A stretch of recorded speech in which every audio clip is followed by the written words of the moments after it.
Welcome to Intuitive Astrology with Molly McCord. Thank you so much for joining me today, as this is a Monday podcast episode where we focus on a particular astrological topic or theme. And today we're going to discuss the significant shift of Sedna entering Gemini, where she will stay until 2067. So Sedna enters Gemini the end of April 2024 and will be in this astrological sign for over 4 decades. Sedna is a dwarf planet beyond the scope of our solar system. In fact, she is known for having the extensive orbit of over 11,400 years. That's how long it takes her to orbit the sun. She has a very wide egg orbit where she stretches out very far and then makes that circle back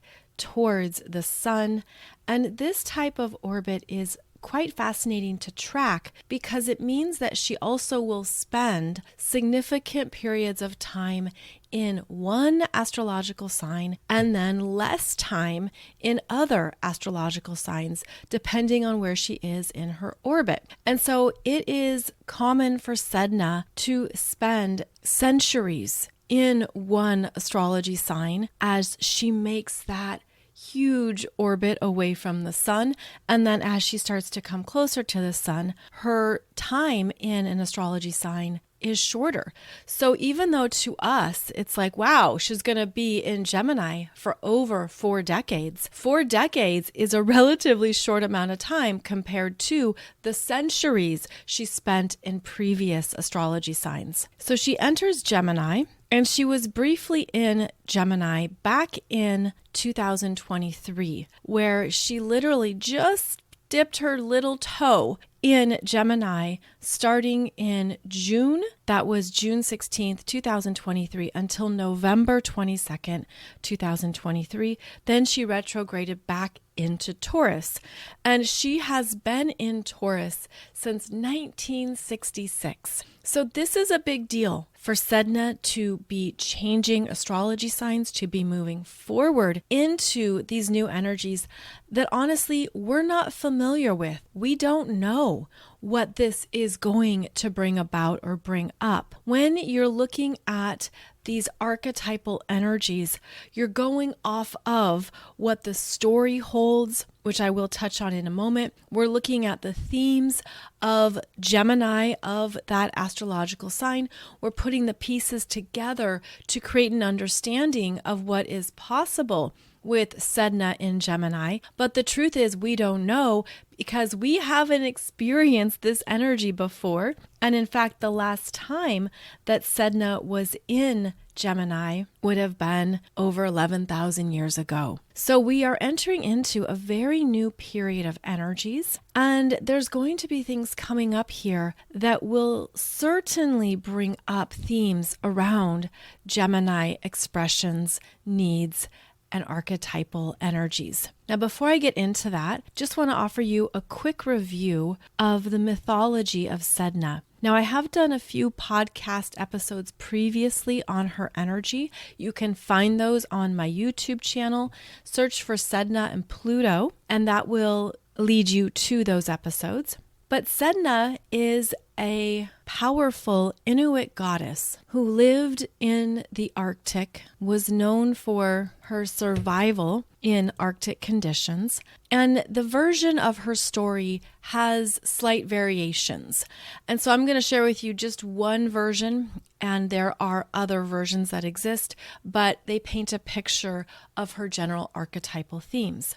The story goes that Sedna was married off by her father in exchange for resources. One version is that she was married to a dog. Another version is that she was married to her father. All versions are quite disturbing, but essentially she was sacrificed for what was needed in exchange for her sovereignty. So Sedna lost her sovereignty in exchange for marriage, in exchange for some kind of union that she did not choose.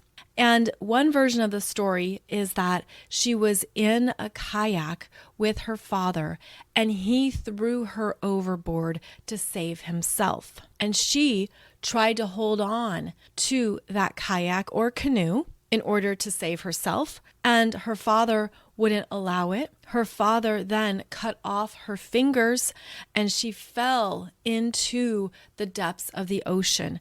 And as she fell into those very cold Arctic Ocean waves, her fingers became the sea life. They became the dolphins, the whales, the seals, the sharks.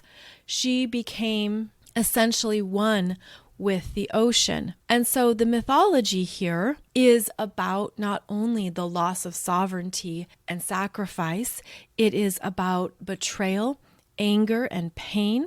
And then the story goes that Sedna fell to the bottom of the ocean floor where she resided, and she had to deeply process her energy and feelings within the darkness of the ocean. And this is where she gathered back and gained her power. And as that transformation occurred, as she used that anger, those feelings, everything that she experienced, alchemized them into something that would empower her, she became known as a goddess of the ocean, specifically the Arctic regions. And in Inuit legend, she became highly revered and respected by hunters and sailors who would then pray to Sedna for safe passage, for calm seas, and who would also pray to her for the abundance of sea life that they needed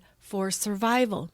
So Sedna became a powerful force of energy, and she could only be accessed through a shaman.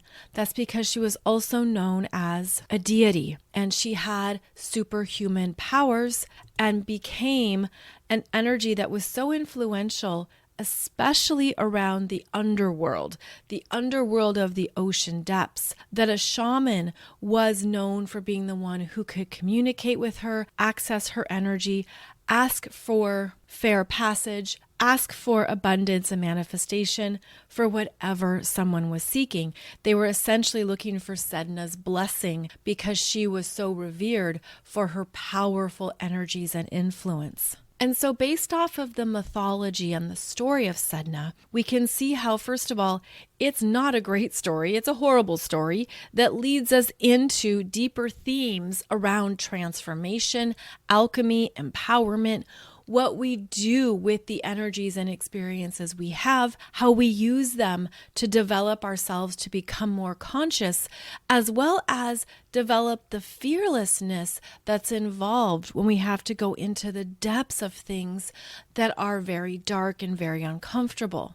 And so similar to Persephone, who was kidnapped by Hades and taken into the underworld against her will, Persephone was abducted and spent half the year in the underworld with Hades, and then was returned to the earthly environment for the other half of the year. And this was something that became essentially her superpower. And for Persephone, it was known that only Mercury could access her. Only Mercury could traverse into the underworld to communicate with Persephone before her arrival in the spring. And so here you have similar themes between Sedna and Persephone involving personal free will, sovereignty, trauma, and you can also look at it through other themes as well as through the themes of patriarchy,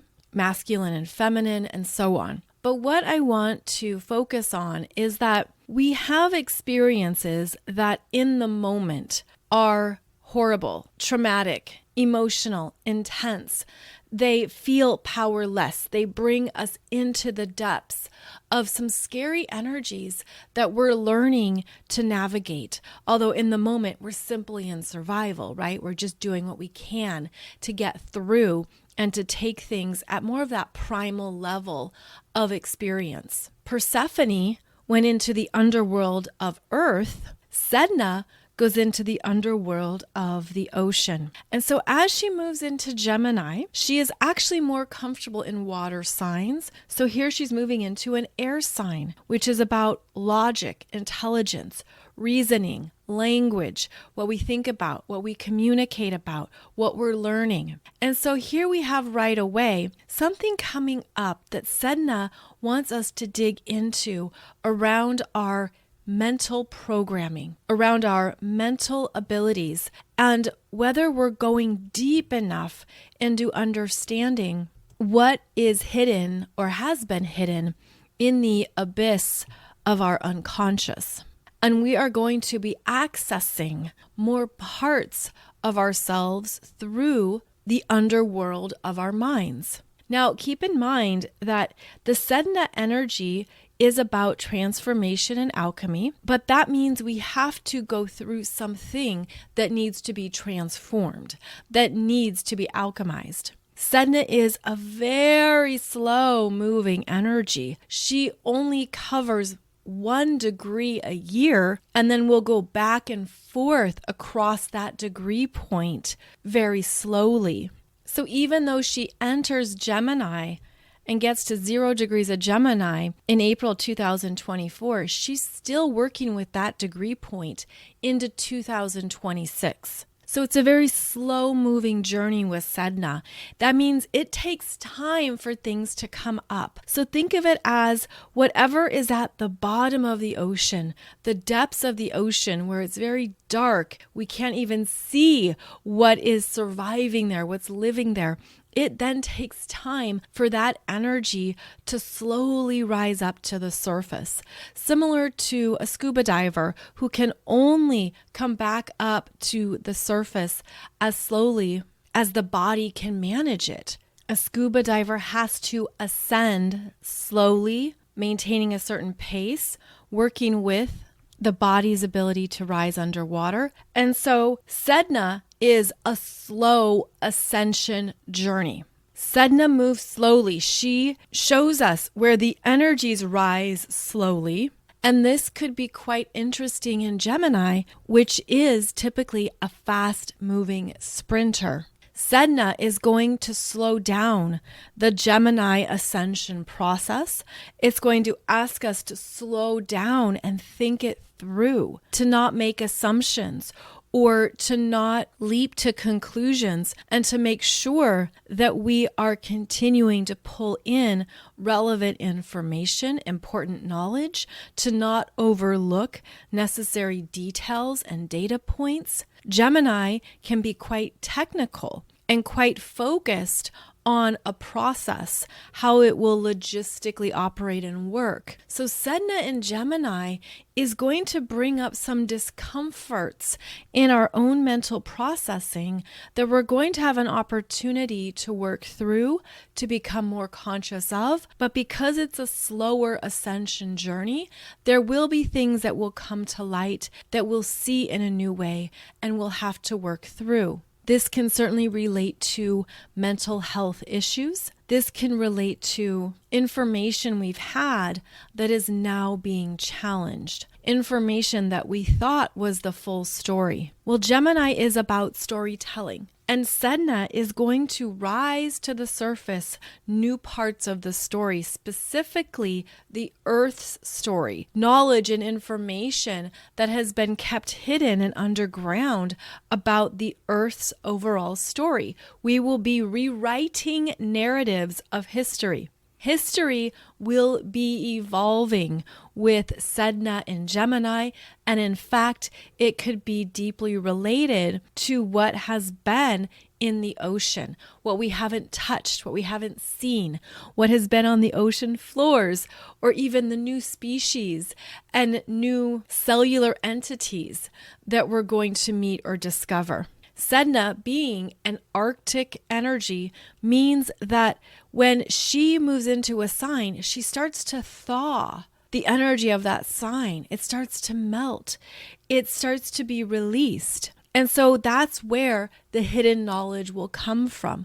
That's where we're going to get more information. And this could certainly be revealed through what has been lost at sea, what has not been discovered. So think about all the shipwrecks, all the things that haven't been found. I'm thinking, of course, of treasure or other things that have existed on the planet that humanity has not had an introduction to. Sedna in Gemini is going to bring all of that slowly to life. Gemini is about knowledge and learning, what we want to understand better and how we will go into specific topics and themes in order to gather more information. And so I have an example here that's quite fascinating, that back in June 2023, when Sedna first entered Gemini, we had that Titanic submersible called the Titan that had the scientific intention of going to visit the Titanic. However, with Sedna just entering Gemini,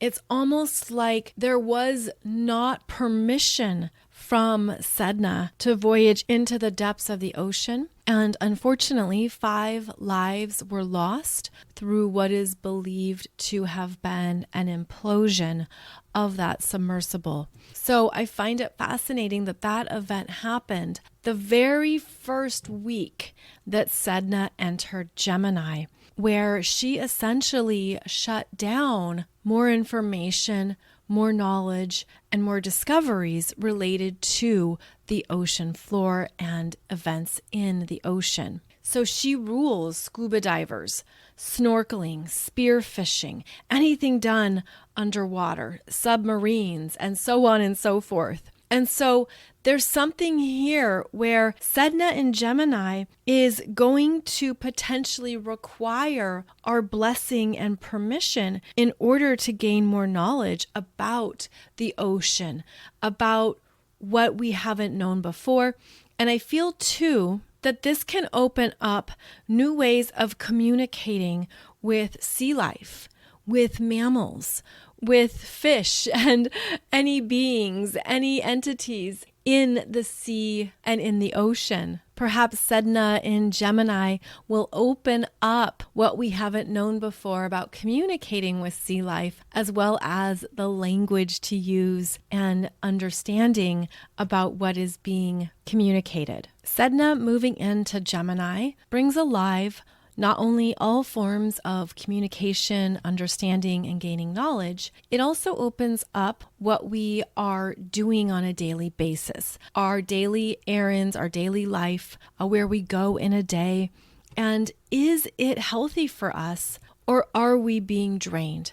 Are we feeling overworked? Do we have mental fatigue? Are we exhausted, but we've accepted it as our normal?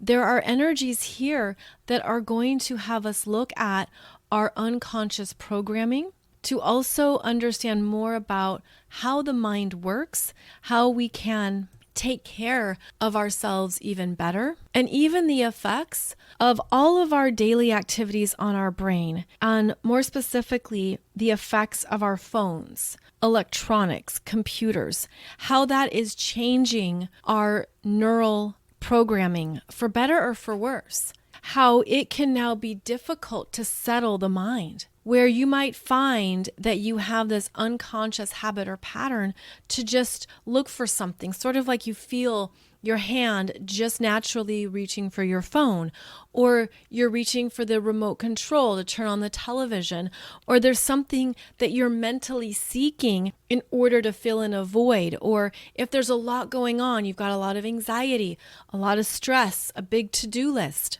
This is where we're going to have opportunities to potentially slow that down and understand how we can only take so much, that we're at capacity. And what do we do to take care of ourselves, mentally, physically, and emotionally, to not think that our minds always have to be active and thinking and solving, planning and anticipating. And so Sedna and Gemini will bring us into those depths, those fears, bring up potentially worst case scenarios that we need to be aware of, But remember, Sedna is about transformation and alchemy. So then if we step into that understanding of, okay, how am I going to transform this for myself? How am I going to pull in new habits that are calming, that decrease my mental activity? How am I going to drop into my body so that I'm not overly fixated on the mind and I'm working with more of my energy systems? Sedna in Gemini is going to guide us into this ability to transform our mental fatigue and overstimulation into another experience. But in order to do so, we have to face the facts. We have to understand what path we're on and be willing to correct. Now, Gemini is the sign of duality. It's the energy of doing things twice, whether that is simultaneously with the right hand and the left hand, or whether that is doing something twice because it is a rough draft and then a final version. This is where we'll probably need to experience trial and error around what to do differently, what works for you. So stay open, stay flexible, stay adaptable. That is a strength of Gemini, where you're like, let me just test this. Let me see if anything comes from this. Nope, that didn't work. No problem. Let me try something else over here. So that is going to be part of our problem solving. That's going to be part of what we need to stay mindful of, because Sedna in Gemini is going to bring up some very uncomfortable thoughts, some uncomfortable information, things that we probably don't want to acknowledge at first, but we need to see it. These are even memories, repressed memories, data, details, things that have been hidden in the abyss of our unconscious that are coming to light, that are coming up again from the depths of the ocean floor through a slow ascension process so that we can see it more fully and remember that we have choices. We have choices here. Now, the other thing about Sedna and Gemini to stay mindful of is that it also means there are false narratives, untruths, and hidden intentions happening behind the scenes.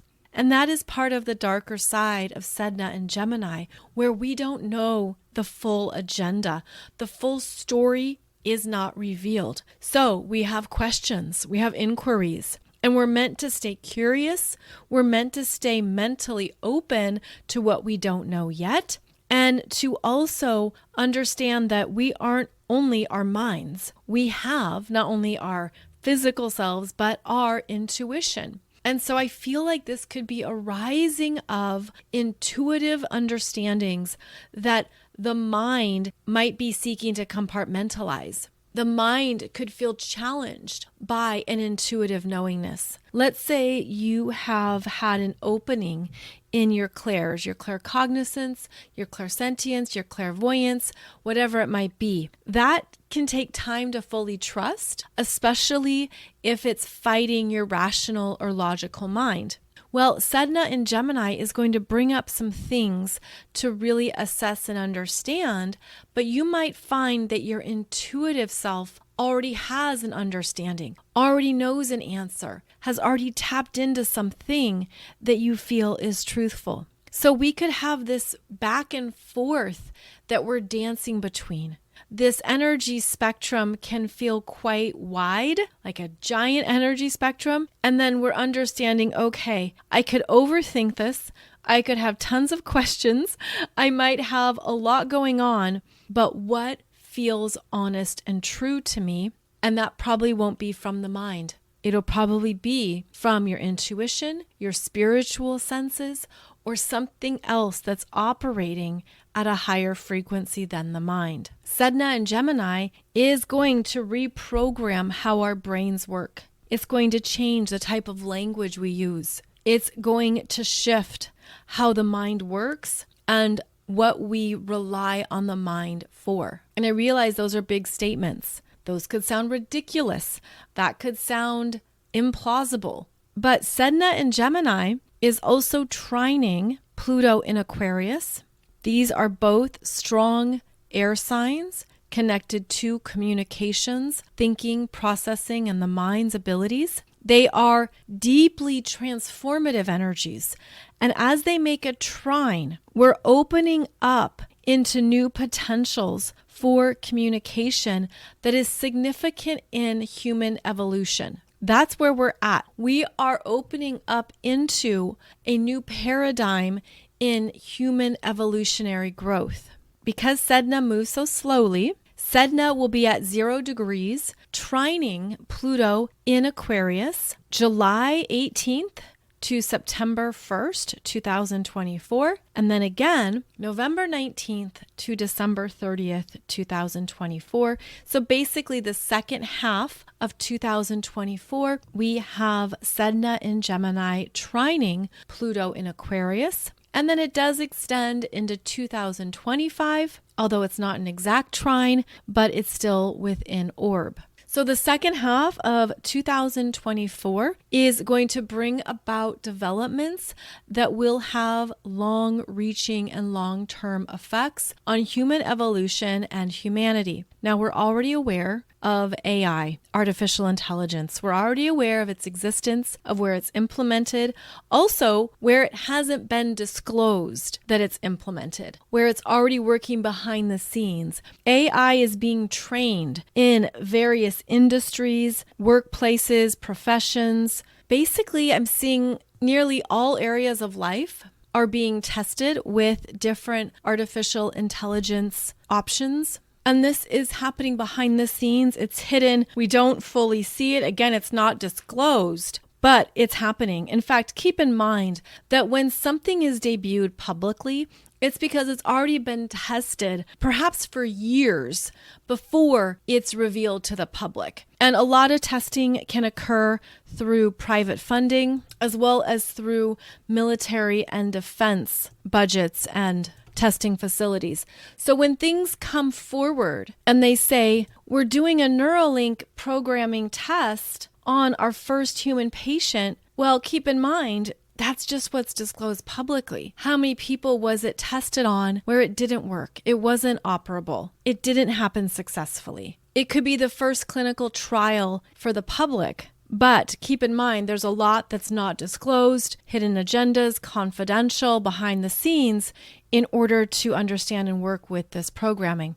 So that is in fact a good example here of how humans are experiencing a significant evolutionary shift, and the Neuralink programming, the Neuralink implant, is an example of that. So we're entering into territory we've never been in before, and we don't know the consequences. Of course, there are ethical and moral issues at hand. There's ongoing testing. There's things that aren't known, and so on and so forth. But this is an example of how Sedna and Gemini and Pluto in Aquarius are reprogramming, literally reprogramming the human brain. And of course, it's presented as some kind of celebration, and isn't this exciting? Wow, wow, wow. Okay, well, what's been happening in the military? What's been happening with soldiers in various militaries for years, if not decades now? What has been going on this behind the scenes that isn't successful? And so with this energy that we're moving into, these signify big shifts, permanent changes, new things to be aware of, and also new levels of responsibility. New levels of responsibility of the management of power with Pluto in Aquarius, new consequences to be aware of and managing. And where does this turning point lead? Because with these technologies, with the air signs of Gemini and Aquarius, things happen fast. These are quick moving energies. And that is a big shift from when Sedna was in Taurus and Pluto was in Capricorn. They did have a trine in the late degrees of those earth signs, but those are slower moving energies. Now they're in the air signs. Things are more dynamic. There's more happening. There's a lot happening at once. And it can even be difficult to keep track of all the details, all the specifics, and everything going on. So this is part of a quantum level growth that shows up when you have these two planets in air signs. Things are happening and they're leapfrogging and they're exploding and they're moving ahead at such a fast speed that we can be further down the road before we even understand what that means exactly. Now, if you look back in history, there have been key times when new forms of communication have been very beneficial. You have Gutenberg and his printing press. You have the invention of the home telephone line. You have radio and television in the house. You could look at, of course, the invention of the home computer, that giant, beautiful DOS computer that you had sitting on a desk.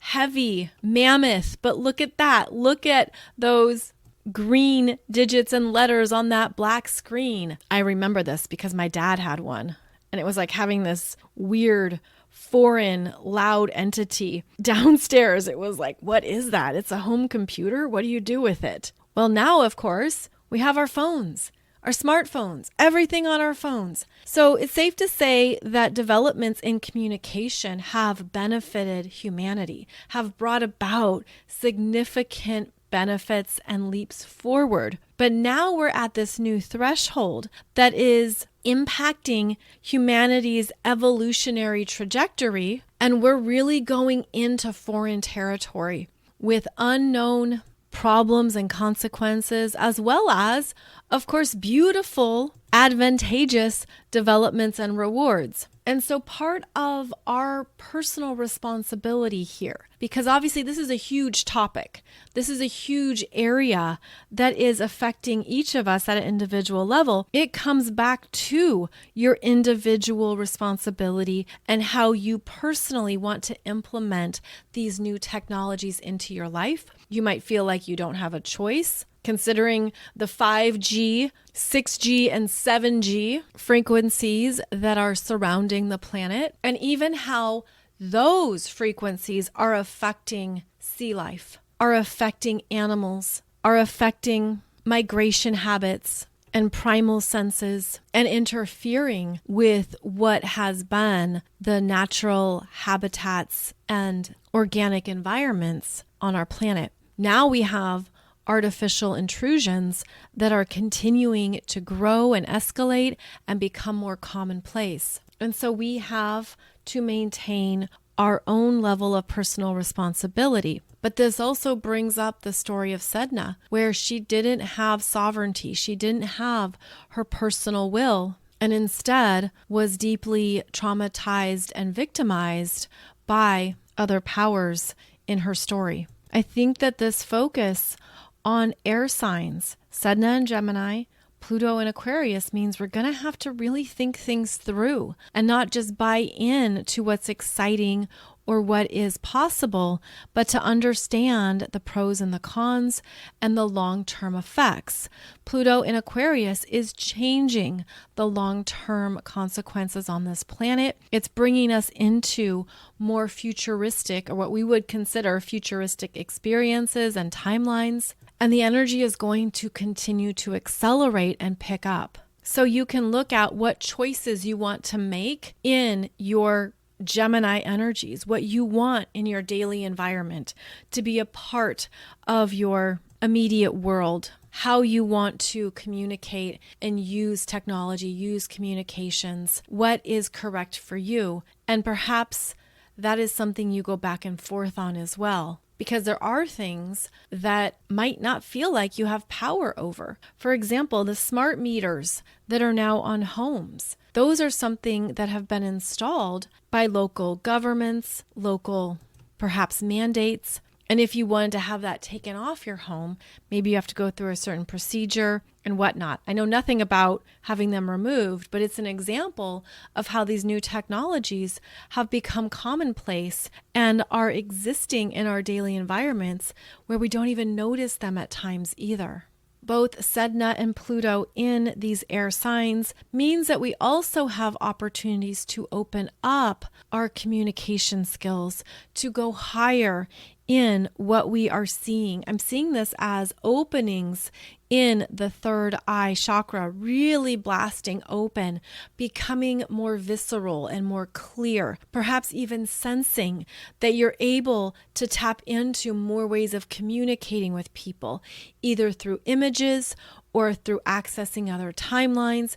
It can be through telepathy, through psychic connections, imagery, clairvoyance, claircognizance. We will have the opportunity to live with these abilities more regularly, and they will be a part of our daily experience. Of course, that is a personal choice, and it does depend on each individual's energy, especially if you've done more healing, you've done more spiritual work, emotional clearing, body work, then your energy is lighter and clearer, and you can access more of these higher spiritual abilities easier. We're also going to see our language changing, languages shifting, which we're already seeing through emojis, which are basically modern hieroglyphics. But we're going to have new languages, new communication styles. I see this as being able to read energy even faster, reading someone's energy, their aura, more quickly. This is something too that I'm just remembering, that's just coming to mind at a personal level. A number of years ago, I noticed I started to have the ability to read another person's energy and world more efficiently and more quickly. And I realized what the pattern was.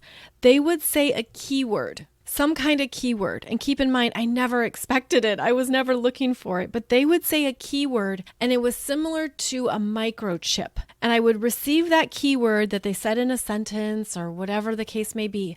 And I would suddenly have this big understanding of their energy, their life, what was going on for them. And that keyword was kind of like a microchip where it held a lot of data and information. And then I would start processing what they were saying or what was going on for them, the deeper layers of their energy, of something maybe that they were moving through. Okay, this is the first time I'm explaining this, so I hope it makes sense. It's also the first time I'm able to explain it because I never thought about it before. But again, this started for me years ago, and I think it's a great example of how we have access to new language, new understanding of energy that could be new for the human experience or could just be something that's new to you in this lifetime. So stay aware of that for yourself. Stay aware of what is opening up for you that's communicating something that you wouldn't typically access through traditional means. I started to understand it as a form of claircognizance, but it's a little different than that. And that's what I mean by new forms of language and communications opening up to us, where what we have previously used, or even the spiritual gifts that you came in with to access, you could find them expanding and evolving into something else and something new. And just to clarify, by keyword, it's not as if there's some special word that a person has to say. It's almost like whatever they said that had a lot of energy or weight or meaning to them, it was like this entry point into even more. So again, I'm trying to describe this in a way that makes sense, but understand that we're going to be moving into new forms of energetic communication with each other, where we're going to know things, we're going to feel things. We are going to work with communications at a whole new level. And that is part of humanity's evolution at this time. And of course, you could already be feeling it. You could already be sensing it and in this energy.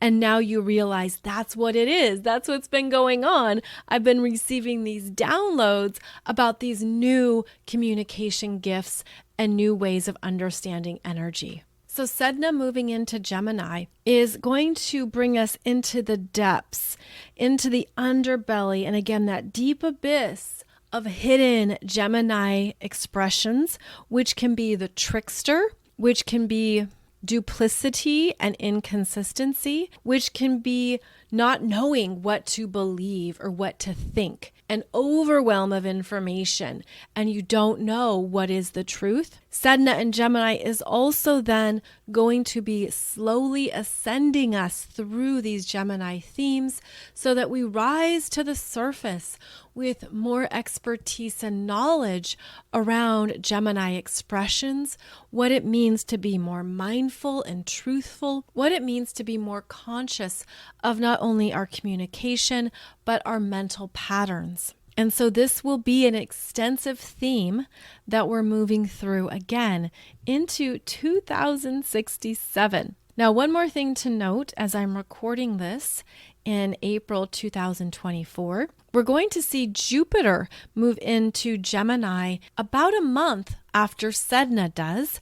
So Jupiter is going to be conjunct Sedna May 25th to May 31st, 2024, and there could be something big, celebratory, or successful that comes to light. Perhaps it's an achievement, it's something that was done well, and it relates to these Gemini themes. And keep in mind that this also begins Jupiter in Gemini's trine to Pluto in Aquarius as well. So we're going to have a lot of energy here in these air signs. And because Sedna is in Gemini for so long, over 40 years, that means we're going to have multiple cycles of Jupiter in Gemini working with Sedna. Plus, of course, pretty soon we're going to have Uranus in Gemini. That's going to be exciting. That's going to be a high octave, high pace energy. Not to mention further down the line, we'll see Saturn in Gemini working with Sedna, and even Neptune in Gemini later on in about 25 to 26 years. So with all of these planets that will also be moving through Gemini, it's going to reinforce not only the Gemini themes, but how we are significantly shifting our human language, our human communication skills, and how we think, process, and interact with our local environment. So this is a big deal. And I hope this has helped you get an understanding of these energies for yourself, as well as for the world at large, because we are entering into new terrain. We don't know where it's going to go, and that is part of the adventure of it all as well. For yourself, you can look at where you have beginning degrees of Gemini in your natal chart, specifically 0 to 1 degrees of Gemini, as that's where Sedna is going to be hanging out for a number of years. And if you have planets or points at 0 or 1 degrees of Gemini, she is working with you very deeply, and she's going to be working with these themes for you personally over the next number of years. Then the other thing you can do is identify where transiting Pluto in Aquarius is in your chart, because now you're going to see the trine happening for you between 0 degrees of Gemini, working with that transiting Pluto at 0 degrees of Aquarius. Those two houses in your chart are where the energy is the most active, where these themes are going to be prominent, and where you're also undergoing some significant transformation through the Sedna and Pluto energies. So this is a big topic, but I hope this has been interesting and fascinating, and then has also helped you hone in on what's going on in the world at large around these themes as well. As a reminder, I have a presentation on Sedna in Gemini in my 2024 Soul Growth Astrology program, which you can log into or purchase, and I explain more about these energies. Plus, I talk about the galactic grand trine that is going to be underway as Sedna in Gemini not only trines this Pluto in Aquarius, but also connects with the super galactic center at 2 degrees of Libra. So this is big energy as well, big galactic energy. And I hope it helps you see more of how you are shifting and evolving at this time. So check out that program. It is on sale for only $33 if you use coupon code 2024. And I hope this helps you expand not only your understanding of yourself, but the wide world of astrology and all the awesome things that we can learn through it. As always, thank you so much for joining me. I look forward to connecting with you again through my podcast, where I have new episodes for you every Wednesday and Monday. Wishing you a beautiful journey ahead. Thank you so much for your energy, presence, and time, and I'll see you back here soon.